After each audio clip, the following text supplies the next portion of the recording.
हमारे साथ जुड़ रहे हैं म्यूचुअल फंड इंडस्ट्री के बड़े दिग्गज आईसीआईसीआई प्रूडेंशियल के एमडी और CEO Nimish Shah. Thank you so much sir for joining BQ Prime Hindi. बहुत बहुत स्वागत है आपका।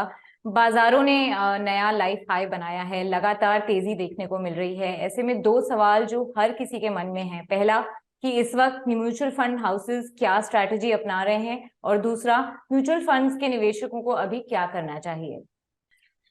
सी हमें हमेशा दिखता है कि बाजार ऑल टाइम हाई है। So there are mix views always in the market about what is going on. So हमें किधर बैलेंस लाने की कोशिश करते हैं। हमारा म्यूचुअल फंड का ऐसा कोई स्ट्रांग व्यू नहीं होता है। हम तो जो हमारी स्कीम का जो मैंडेट होता है उस हिसाब से हमको चलना होता है। So there are various mutual funds that ICICI Prudential Mutual Fund would be running. There will be some pure equity schemes. कुछ स्कीम है जो केवल डेट में इन्वेस्ट करती है। कुछ स्कीम है जो हाइब्रिड में यानी डेट और इक्विटी दोनों में इन्वेस्ट करती है। तो आपने अगर मुझे एक एग्रेसिव फंड में पैसे दिए होंगे तो मैं एग्रेसिवली इन्वेस्ट करूंगा। जो स्कीम का मैंडेट है हमको उस हिसाब से चलना है।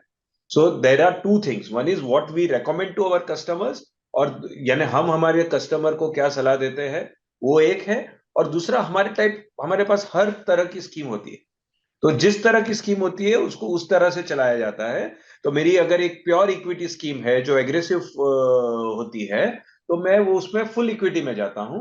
कुछ डेट स्कीम है वो पूरी डेट में होती है।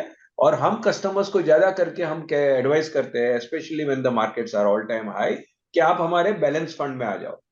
बैलेंस फंड में क्या होता है, आप उसमें इक्विटी भी होता है तो डेट भी होता है। तो वॉलेटिलिटी बैलेंस फंड्स में इक्विटी फंड से कम होती है। So lot of investors when we have seen, जब मार्केट्स रिलेटिवली करेक्ट होते हैं तो इक्विटी फंड्स में खूब इनफ्लो आते हैं। और ऐसे टाइम में हम भी रेकमेंड करते हैं लोगों को कि बैलेंस फंड में आइए, और लोग भी ज्यादा बैलेंस फंड्स में आते हैं इस तरह। ओके। सो एनएवीज क्योंकि अभी बढ़ी हुई है, तो क्या इन बढ़ी हुई एनएवीज पर रिटेल इन्वेस्टर्स का जोश उतना ही बरकरार है, या लोगों ने अभी एसआईपीज अपनी रोक दी हैं और नया निवेश थोड़ा कम आ रहा है। एसआईपीस तो जिस तरह से हो रही थी वही हो रहा है। हम्म। महीने दर महीने 13,000 crores of inflow is coming only through SIP. And that okay. Has been a major saviour India के लिए। ये बहुत ही इंपॉर्टेंट है। अगर आज आप देखें लास्ट एक साल में क्या हुआ है, एसआईपी के लिए मार्केट का संतुलन बना रहा है। राइट, अगर लास्ट एक साल में फॉरेनर्स ने हर महीने 40,000 crores निकाले थे। 40,000 करोड़ फॉरेनर ने हर महीने में निकाले थे। 35 से 40,000 करोड़ हर महीने में आ रहे थे। तो भी अपने मार्केट्स में उतना करेक्शन नहीं आया। क्यों हम्म। करेक्शन नहीं आया? क्योंकि जब फॉरेनर्स निकाल रहे थे तभी इंडियन इन्वेस्टर हमेशा आ रहा था। तो आजकल क्या हो गया है, काउंटर फोर्स आ गया है। पहले क्या होता था, 2011, 2012, 2013, 2014, जिस साल फॉरेनर्स अंदर आते थे मार्केट ऊपर चला जाता था। जिस तरह साल फॉरेनर्स निकलते थे मार्केट मार्केट करेक्ट हो जाता था। करेक्ट। तो बट इस ये साल इतने सारे फॉरेनर्स ने एग्जिट किए तो भी मार्केट करेक्ट नहीं होता था, क्योंकि हम्म। इंडियन इन्वेस्टर आ जाता था। एसआईपी आती थी, प्रोविडेंट फंड के पैसे आते थे, हमको भी इन्फ्लोज आते थे। So one thing that we have learned, that Indian investor बहुत स्मार्ट हो गया है। तो जैसे ही मार्केट में करेक्शंस आने लगते हैं, आप आज अगर मार्केट 63 पे है और कल 60 तक पहुंचता है, तो you will see that Indian investors will start coming in big time. Our inflows in the mutual funds will increase. So market has got a counter force. So the hmm. we can do our job much more easily, क्योंकि हमको अभी केवल companies की earning पर share track करनी, right? कि okay. अगर company का अर्निंग्स ट्रैक की है तो temporary fluctuations in flow does not correct the market to that extent, because there are okay. Counter forces available in the market. Okay. So trading की जो बढ़ता दौर है उसमें इन्वेस्टिंग माइंडसेट को कितना डैमेज पहुंचाया है, और या अभी भी लोग लॉन्ग टर्म इन्वेस्टिंग और गोल्स को लेकर उतने ही भरोसे के साथ निवेश करने के लिए तैयार हैं। आपने एक वर्ड यूज किया, दिग्गज। तो जो पुराने खिलाड़ी है, राइट, जी। जो पुराने खिलाड़ी है जो मार्केट में बरसों से, उनको पता है कि एक ही तरह से मार्केट में पैसे बन सकता है लंबे टाइम में। कि अगर आप कंपनी की, आप समझ सके कि कौन सी कंपनी की अर्निंग पर शेयर ऊपर जा सकती है अगले 3-5 साल में, उसमें आप इन्वेस्ट कीजिए तो आपका 3 से 5 साल में अच्छा पैसा बनता है। वो पुराने इन्वेस्टर सारे ये जानते हैं। पर आजकल क्या हो गया है कि बहुत सारे नए इन्वेस्टर्स आ गए हैं मार्केट में, और बहुत सारे लोगों ने उनको सिखाया है कि पैसे बहुत जल्दी बन जाते हैं मार्केट से। करेक्ट करेक्ट, क्योंकि हमने कोविड तो में देखा था ये एकदम एक बूम आया कि तो सारे मैं के उसको सारे बोल रहा रिटेल। था, खेलो इंडिया खेलो चल रहा था। सो आज भी चल रहा है, if you see the amount of trading that happens. Yes, but लोगों को समझना चाहिए, इंग्लिश में जिसको कहते हैं ये जीरो सम गेम है, trading is a zero sum game.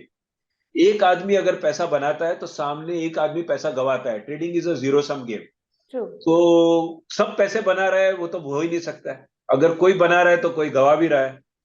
तो Correct. ये हमेशा हुआ है, मैं 30 साल से मार्केट देख रहा हूं, मैं 30 साल से मार्केट्स में हूँ, 30 साल से मैं देख रहा हूँ। 93 में भी हमने देखा था, हर्षद मेहता के टाइम भी हमने देखा था क्या हुआ। So there have been phases in the market where suddenly the trading increases, people start believing trading से पैसा बनता है। ये पर वो करेक्शन आ रहा है, if you see the number of traders in the market, the Right. Correct हो रहा है। सो Mm-hmm. पेनफुल है, पर लोग जब तक पैसे जाते नहीं है तब तक समझते नहीं है कि ट्रेडिंग में अल्टीमेटली जीरो सम गेम है। और कुछ शाख बैठे हुए मार्केट में, कुछ एल्गोरिदम्स बैठे हुए मार्केट में जो आपको गेम कर लेंगे। तो रिटेल इन्वेस्टर को बहुत संभालना है, that they are dealing with the some very sharp minds in the market who have been running in the market since last 3 decades। तो आप जब बेट लगा रहे हो कि मार्केट आज ऊपर जाएगा या नीचे जाएगा, तो आपके सामने भी कोई बेट लगा रहा है, तभी आप बेट लगा सकते। तो वो Right. लंबा चलता नहीं है। We have seen that ultimately there is zero sum game, and there are very कुछ बड़े बड़े दिग्गज शार्क बैठे हैं मार्केट में, आप उनके साथ ट्रेडिंग कर रहे हैं, उसके साथ वो आपके सामने बैठा हुआ है। तो आप देख लीजिए कि आप अगर नए इन्वेस्टर हैं, आप में ज्यादा एक्सपर्टीज होगी, जो या 10 साल 20 साल से जो ट्रेडिंग कर रहे हैं उसके पास ज्यादा एक्सपर्टीज होगी, वो देख लीजिए आप। आई थिंक लॉन्ग टर्म में मार्केट में पैसा बनाना एक ही तरीके से बनता है कि अगर Right. आप कंपनी का स्टडी करें और Hmm. आप वो कंपनी में इन्वेस्ट करें 3 से 5 से 7 साल के लिए, ओवर अ बिजनेस साइकिल पैसे बनते राइट। सो ऐसे में क्या होता है ना कि नए निवेशक जब भी आते हैं तो हैं। उनको एक कंफ्यूजन होता है आईपीओ और एनएफओ में। उनको कई सिमिलैरिटीज वो खोजने लगते हैं। तो आपकी सलाह ऐसे निवेशकों के लिए क्या होगी? अगर एनएफओ में पैसे डालें तो क्यों डालें? देखो, आजकल बहुत सारे आईपीओ चल रहे हैं। तो आईपीओ ये 90s में भी हुआ था, हर 3-5 साल में आईपीओ का फैशन होता है। इट इज वेरी इंपॉर्टेंट, और अभी तो लॉस मेकिंग कंपनी भी आईपीओ लेके आ सकती है। So correct. हमारे पास एक अलग पूरा सेक्शन है जो केवल स्टडी करती रहती है कि ये आईपीओ ठीक है कि नहीं। So IPO is a very different instrument. Now it is coming at market rates, one needs to be very careful. जो प्राइस पे आ रहे हैं वो प्राइस ठीक है कि नहीं। हमको वो प्राइस अच्छी लगती है तो हम उसमें डालते हैं, नहीं तो हम नहीं डालते। जबकि एनएफओ तो हमारी एक स्कीम है, राइट? इट इज, आप मेरी एग्जिस्टिंग स्कीम में भी डाल सकते हो। उसमें अगर एनएवी ज्यादा है तो ऐसा कुछ नेसेसरी नहीं है कि एनएफओ का एनएवी 10 रुपया है तो बेटर है, ऐसा कोई बेटर नहीं है। अल्टीमेटली आप जितने पैसे मुझे दोगे उतने दाम के आपको शेयर मिलते हैं। नेट नेट म्यूचुअल फंड क्या करते हैं, आप मुझे 10,000 रुपये दोगे एक एनएफओ में, तो भी मैं जाके मार्केट से, अगर इक्विटी एनएफओ है तो मैं मार्केट से इक्विटी शेयर खरीद लूंगा। और आप 10,000 रुपये मुझे एग्जिस्टिंग स्कीम में दोगे तो भी आपको 10,000 रुपये के शेयर मिलेंगे, अगर आपने मुझे 10,000 रुपये दिए। So that does not change. NFO में थोड़ी फ्लेक्सिबिलिटी हमें मिल जाती है कि इफ अगर आज मार्केट हाई है और मुझे स्टैगर्ड इन्वेस्टमेंट धीरे धीरे से करना है, अगर मेरा व्यू है कि मार्केट आज ज्यादा हाई है, मेरी existing scheme will be 90-95% invested. जबकि म्यूचुअल फंड में मैं नया एनएफओ होगा तो मैं धीरे धीरे से इन्वेस्ट कर सकता हूं over the next 6 months। So that we have seen is an advantage. Also we play some themes in an NFO, कि अभी हमारा एक रियल एस्टेट फंड, हाउसिंग का फंड आया था, या हमारा एक ट्रांसपोर्टेशन का फंड आया था, तो हमको लगता है ये मार्केट में ये इंडस्ट्री ठीक है, तो तभी हम उसका एनएफओ लेके आते हैं। तो इट इज, एनएफओ का भी उतना ही स्टडी करना चाहिए जितना आप मेरी रेगुलर स्कीम का करते हैं। तो रेगुलर आपके अकॉर्डिंग एनएफओ थोड़ा सेफर बेट हो जाता है उस मामले में? आईसीआईसीआई प्रुडेंशियल जिस तरह से एनएफओ मैनेज करता है, हम्म। हमको बहुत कॉन्शियस है कि एक नया कस्टमर इसके अंदर आ रहे हैं, तो हम थोड़ा स्टैगर कर लेते हैं एनएफओ का investment. So depending on the theme, but there can not be one blanket rule for an NFOs. Existing scheme में आपको पास्ट ट्रैक रिकॉर्ड समझेगा, तो वो एडवांटेज है एग्जिस्टिंग स्कीम का। एनएफओ में पास्ट ट्रैक रिकॉर्ड नहीं होता है, पर आपको हमारे पे जब आप एनएफओ में इन्वेस्ट करते हैं तब आईसीआईसीआई प्रुडेंशियल पे आप विश्वास लेके आ रहे हैं कि आईसीआईसीआई प्रुडेंशियल ने 23 साल से अच्छा काम किया है, तो आगे जाके अभी उसकी ये रणनीति है, तो ये रणनीति भी ठीक चलेगी, आपको उस पर विश्वास लेना पड़ेगा। ओके। ग्लोबल और मैक्रो इकोनॉमिक लेवल पर अगर देखा जाए तो भारत ने पिछले कुछ सालों में बेटर परफॉर्म किया है, यूएस हो या वहाँ के अब रिसेशन की बातें आ रही हैं, जॉब कट्स की बातें आ रही हैं। आपको लगता है कि ये ग्लोबल रिसेशन का कोई इमीडिएट खतरा है जो भारत पे मंडरा रहा है, we should be cautious about it, या हम डीकपलिंग करने में कामयाब होंगे? सी ये डीकपलिंग का थियरी बहुत सालों से चल रहा है। सो एक एक सत्य मार्केट का ये है कि that we are blessed to be in a country like India. अगर आप इंडिया में हो तो अपना इंडिया का ही मार्केट बहुत बड़ा मार्केट है। हम 1.4 बिलियन पीपल है, 140 करोड़ लोग हैं। तो 140 करोड़ की मार्केट बहुत बड़ी है। ज्यादा करके हमारी कंपनी यही मार्केट पे डिपेंडेंट है। ज्यादा करके हमारी कंपनी यही मार्केट में बेचती है और यही मार्केट पे डिपेंडेंट है। अपना रिलेटिवली एक्सपोर्ट पे उतना डिपेंडेंस नहीं है अपनी कंपनी का। It is a certain percentage of the overall company. So one thing, as a economy, we can be decoupled, right? That to a great extent, our companies are blessed with a very deep local market. तो वो advantage हमारा definitely है। But हमारे financial market काफी, हमारे पास $600 billion बाहर से है हमारे मार्केट्स। तो to that extent we can't be decoupled in the financial markets, क्योंकि हमारा 20 से 25% इन्वेस्टमेंट बाहर से आया है। तो हम कैसे बोल सकते हैं इन्वेस्टमेंट वाइज हम डीकपल्ड है? तो इन्वेस्टमेंट वाइज तो अगर फॉरेनर बेचेगा तो उसका इंपैक्ट आएगा।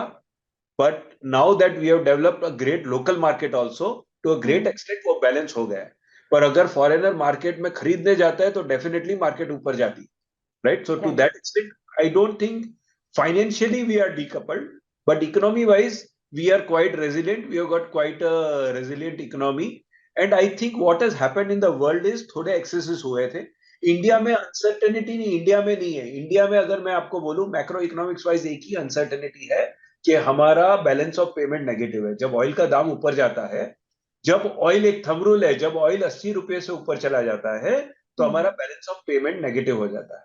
वो एक खतरा हमेशा होता है इंडिया पे। जब भी ऑयल 80 के नीचे चला जाता है उसके बाद अच्छे रिटर्न नहीं बनते इंडियन मार्केट्स में। तो one has to be very clear about the oil. That is one uncertainty that India has.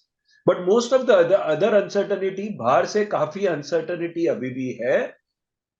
To a great extent US की अनसर्टेनिटी बहुत बड़ी थी कि यूएस में क्या होएगा, क्योंकि काफी पैसा हमारा यूएस से आता है। सो यूएस की अनसर्टेनिटी हमारे पे टू अ ग्रेट एक्सटेंट थी। But right now with whatever Fed has done, people have seen that US का इन्फ्लेशन कंट्रोल में आ गया है। इंडिया का inflation already is not an issue. India में inflation is well managed. Internationally जो भी पॉलिसीज ली थी यूएस ने, उसका इम्पैक्ट आया है। our export companies have been affected. If you see the last 6 months, हमारी एक्सपोर्ट्स कंपनी अफेक्टेड है।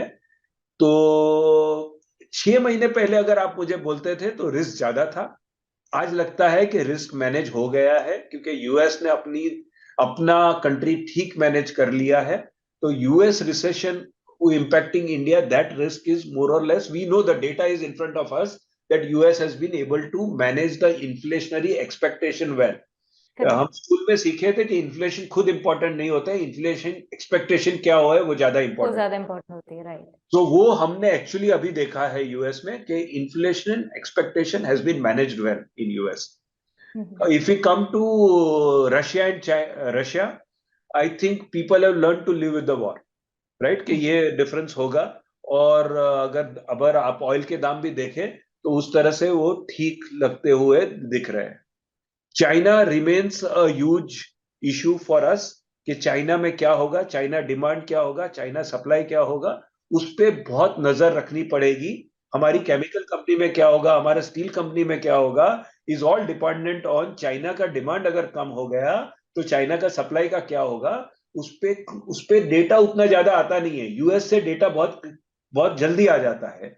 चाइना पे क्लोजली ऑब्जर्व करना पड़ेगा और समझना पड़ेगा कि चाइना में क्या हो रहा है, क्योंकि हमारी इंडस्ट्री तो वो अनसर्टेनिटी, यूएस और रशिया की अनसर्टेनिटी मेरे हिसाब से रिलेटिवली कम हो गई है।